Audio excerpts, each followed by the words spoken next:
Hi, this is Jeff Lamb. Welcome to my podcast. It's called Losing My Mind. See, I've had this really interesting life so far. I've done things that I couldn't even dream of when I was a kid, dreaming of what my life might be. Well, I figured I better start putting some of these stories down somewhere before I really do lose my mind. These won't be in any particular order, and they're mostly for me, so I don't forget. But you're more than welcome to listen in. Welcome to podcast number 14. Today I'm going to talk about a time that doesn't exist anymore. Sort of. Back in 1990, my brother Bob and I were in a bookstore, and we came across this book of celebrity addresses. And in this book were the addresses of celebrities, whether they were politicians or actors or athletes. It was just if they were famous, they were in this book, and there were a lot of addresses. So I came up with this idea for this really cool contest. I said, you buy the same book that I buy, and we'll send out letters to as many celebrities as we can, and we'll see who gets the most autographed pictures back 1 year from today. Well, he thought that was a great idea, but there had to be rules. You couldn't say that you were dying. You had to write the same letter to everybody. His letter would be different than mine, but the letter that I sent had to be generic enough for a politician, an athlete, an actor, a man, a woman, whatever. It had to be the same letter, it just changed the name in the letter. So my letter was something to the effect of, Dear Jamie Lee Curtis, I recently moved to a house with a great big mantle. And I said to my wife, gee, you know what would look great up on that mantle? How about a picture of Jamie Lee Curtis? And it would be neat if you'd sign it. And it would be even neater if you'd write something personal to help build credibility in the lie I'm going to tell people about what great friends we are. Thank you in advance. Sincerely, Jeff Lamb.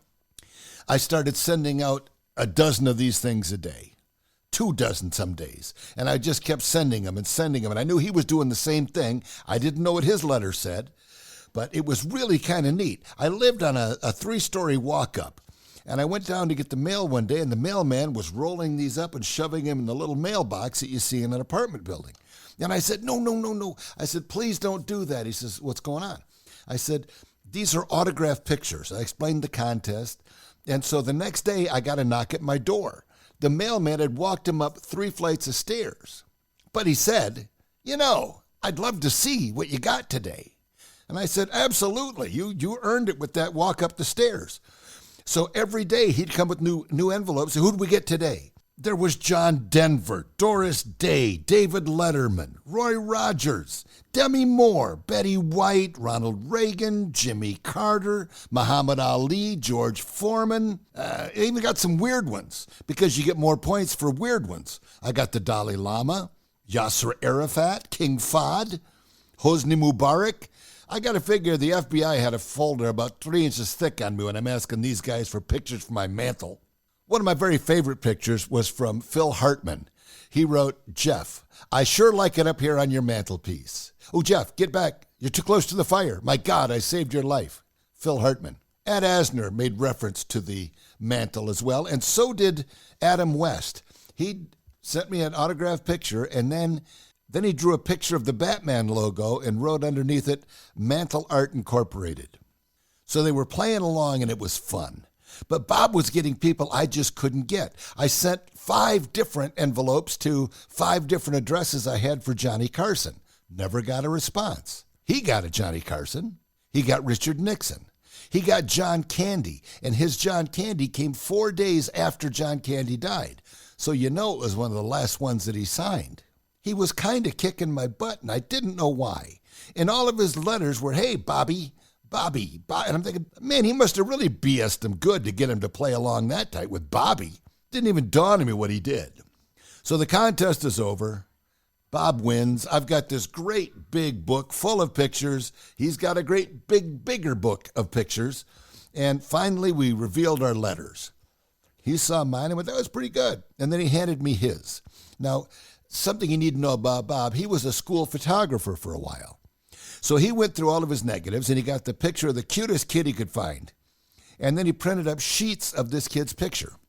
And he enclosed him in the envelope with the letter that read, Dear Mr. Carson, I'm sitting in my 6th grade typing class right now, and my teacher said that I could write to anybody in the world, and I decided to write to you. I'm sending you a picture of me. Would you please include a picture of you? Sincerely, Bobby Lamb. Game over. He got a FedEx picture from Elizabeth Taylor, hand-signed by her, and her home phone number was on the return address envelope. And the reason I say this is a day gone by is that I don't think you could have the success that we had with this contest now. This was before eBay. And the celebrities are now, they know what's going on. Everybody gets these pictures, and then they put them up for sale on eBay, and it's become a business for them. I still have every picture they sent to me, and Bob does too. So it was a different time. We weren't in it to make money. We were in it to have a contest and have fun and have these pictures as keepsakes of the contest. And it was awesome. Bob and I used to pack our suitcases too, not knowing where we were going. We would just pack some clothes, we'd get in the car, and we'd just point the car in a certain direction. So it could be 2 guys going south, 2 guys going north. You get the idea. Well, one trip we decided 2 guys going south.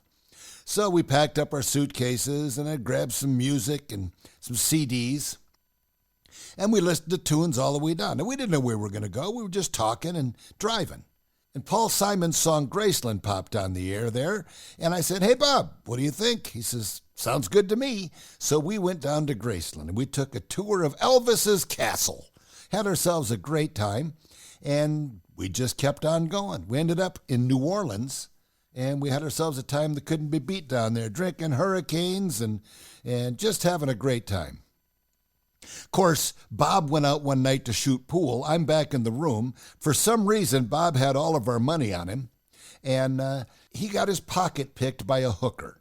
The girl walked up to him, and she starts putting her hands on him and saying, "Hey, what do you say?" And Bob's, "No, thanks. Nope, not interested. Thank you." And he got about, 50 feet away from her, and he reached down and checked his pocket, and it was empty. She had gotten his wallet.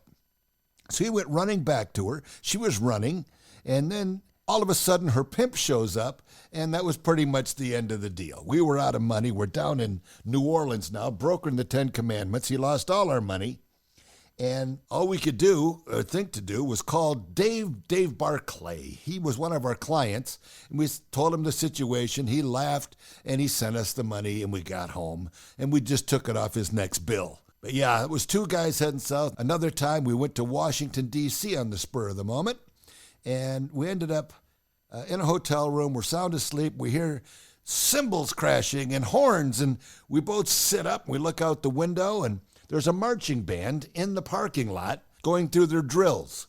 So now we're up. We drive into Washington, and we park the car, and we walk around this corner. Let's check out the cherry blossoms, because it was that time of year. And as we come around the corner, we hear a marching band, and a parade is starting. It was like Ferris Bueller's Day Off. All of a sudden, we got this parade going by, and it was the Cherry Blossom Festival in Washington. So the timing was awesome. But we saw a lot of things. We went to the Smithsonian Institute and saw what they had to offer. And you can't see all of Washington in a day, but we sure saw a bunch of it that day. As I recount that story, I just have to wonder, when did we lose our spontaneity to do things just like that? Oh well. Thank you for listening. That's the end of podcast number 14.